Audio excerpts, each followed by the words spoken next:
When the mantel clock finished striking the hour of 3, Abigail Rowan's lips began to move. Nancy Drew leaned forward eagerly, fearful lest a single word escape her. She sensed that the striking of the clock at a psychological moment had started a train of thought coursing through the old woman's mind, and now she believed that an important disclosure was about to be made. "The clock," Abigail whispered so softly that the words were scarcely audible. "That was it, the clock." "Josiah Crowley hid the will in a clock?" Nancy prompted her. "No," Abigail shook her head and sighed again. "That wasn't it. I thought I had it, and then it slipped my mind. I seem to recollect that he said something about a clock, but that wasn't it." Abigail continued to stare at the timepiece, as did Nancy, who was at a loss to understand what connection it could have with the missing will. Suddenly, a low cry came from the old woman. "There! It came to me just like that. After all these years!" "Tell me," Nancy commanded quietly, for she feared that the knowledge might slip from the old lady before she could disclose it. "A notebook," Abigail brought out triumphantly. "It was something about a notebook." "Tell me more about the notebook," Nancy urged gently. Although she could scarcely hide her eagerness, she forced herself to speak quietly, lest she excite Miss Bowen. "I remember it all now. Josiah wrote about the will in a little notebook of his. One day he said to me, 'Abigail, after I'm dead, if my will doesn't come to light, you can find out all about it in this little book of mine.'" "What became of the notebook, Miss Bowen?" "I can't seem to recollect.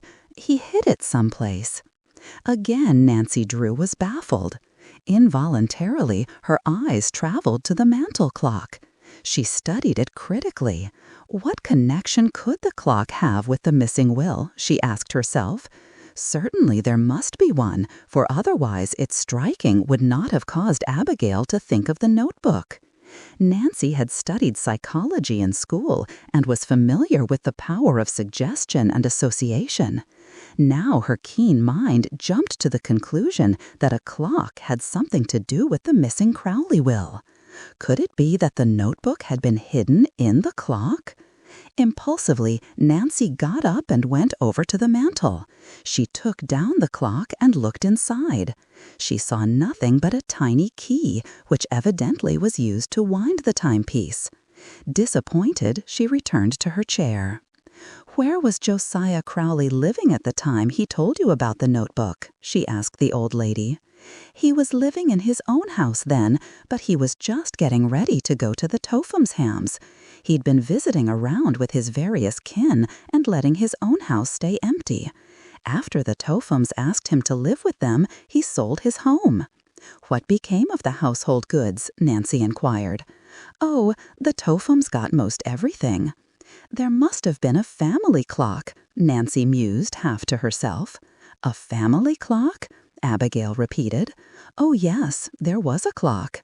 "Can you describe it?" Nancy questioned.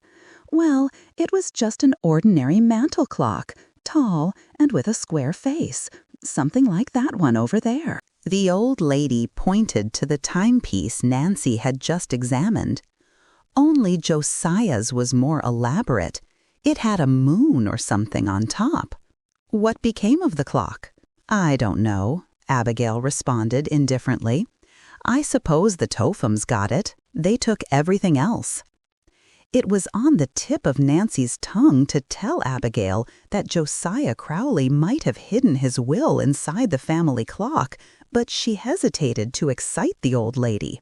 After all, it was only a theory, and it would not be kind to encourage Abigail Bowen to believe there was a likelihood of gaining an inheritance unless it were a fact.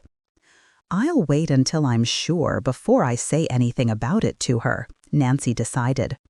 She asked a number of other questions, but it was soon apparent that Abigail had told all that she could recall about the will. Although Nancy spoke of the family clock a number of times, its mention did not seem to interest the old lady. At last, Nancy arose to depart, but before leaving, she promised Abigail she would return in a few days to see how she was getting along. It was likewise her intention to stop at the nearest house to ask a neighbor woman to look after the old lady during her absence, but she said nothing of this, as she knew Abigail would protest. After attending to the mission, she sprang into her roadster and started for River Heights. Nancy Drew was highly elated at the information she had gleaned and was now more interested in the case than ever. "I'll not tell the Horner girls what I have learned," Nancy advised herself, "at least not until I have learned more about the family clock. If nothing comes of my theory, Allie and Grace would only be disappointed. I'll not raise their hopes until I have something important to tell." As Nancy drove along on the Westlake Road, she reviewed the facts of the Crowley case. Unquestionably, Josiah Crowley had made a second will. According to Abigail Rowan, he had secreted it in a safe place and had written its location in a little notebook. He had told Abigail where the notebook could be found in case of his death, and with the passing years, the knowledge had slipped away from the old lady. "It's my opinion that Josiah Crowley hid the notebook in the family clock," Nancy reasoned. "Otherwise, why would Abigail have said anything about it?" Nancy was at a loss to know how to proceed. She knew that her next step in unraveling the mystery was to search the Crowley clock, but this would not be easy to accomplish. If, as Abigail had indicated, the clock had fallen into the hands of the Tophams, the task might be an impossible one. Then, too, it was not at all unlikely that the Tophams had already discovered the notebook. In that case, they would have destroyed it, Nancy told herself. Still, from the conversation I overheard in the park, I feel reasonably certain the notebook has never been found. No, if Josiah Crowley ever hid it in the clock, it must still be there, and it's up to me to get hold of it. During the long ride to River Heights, Nancy Drew mulled over the perplexing problem, but try as she would, she could think of no way to get her hands on the old clock. She must find some means of gaining entrance to the Topham residence. "I can't very well climb through a window, much as I would like to," she laughed. "And if I pay a social call upon the Tophams, they're sure to be suspicious. We haven't been friendly for years, and since Ada and Isabel discovered that I have taken an interest in the Horner girls, they would be certain to question my motive in going to their house. No, I must think of a good excuse." Presently, Nancy reached River Heights. She drove the roadster down the boulevard and stopped in front of her home. As she stepped out and was preparing to go into the house, she heard her name called.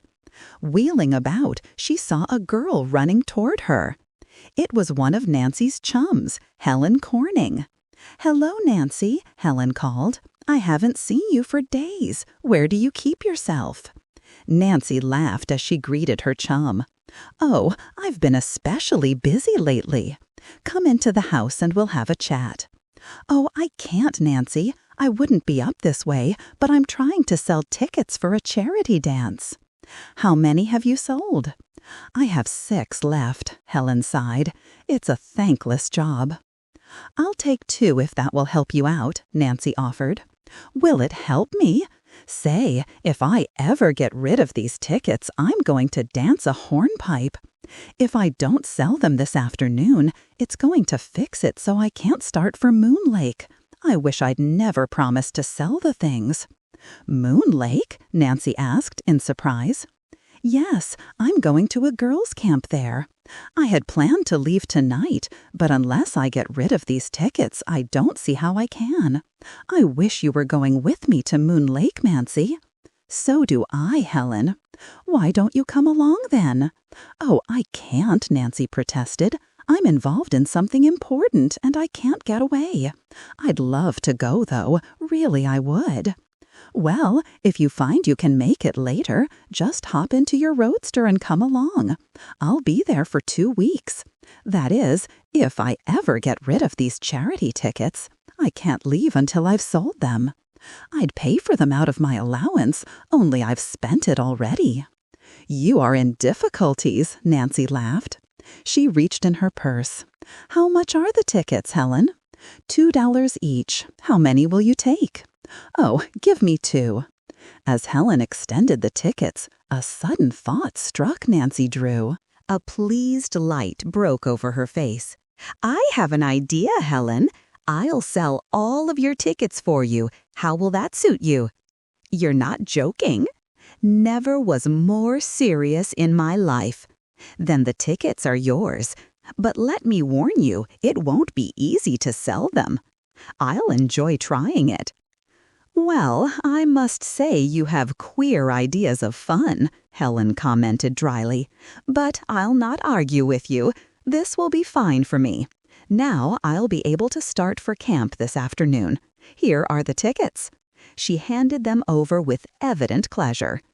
"Good luck to you, Nancy. You'll need it." After Helen Corning had gone on down the street, Nancy Drew walked slowly toward the house. She regarded the charity tickets meditatively and chuckled softly to herself. "That's once when I killed 2 birds with 1 stone. These tickets will serve as my passport to the impregnable Topham Fortress."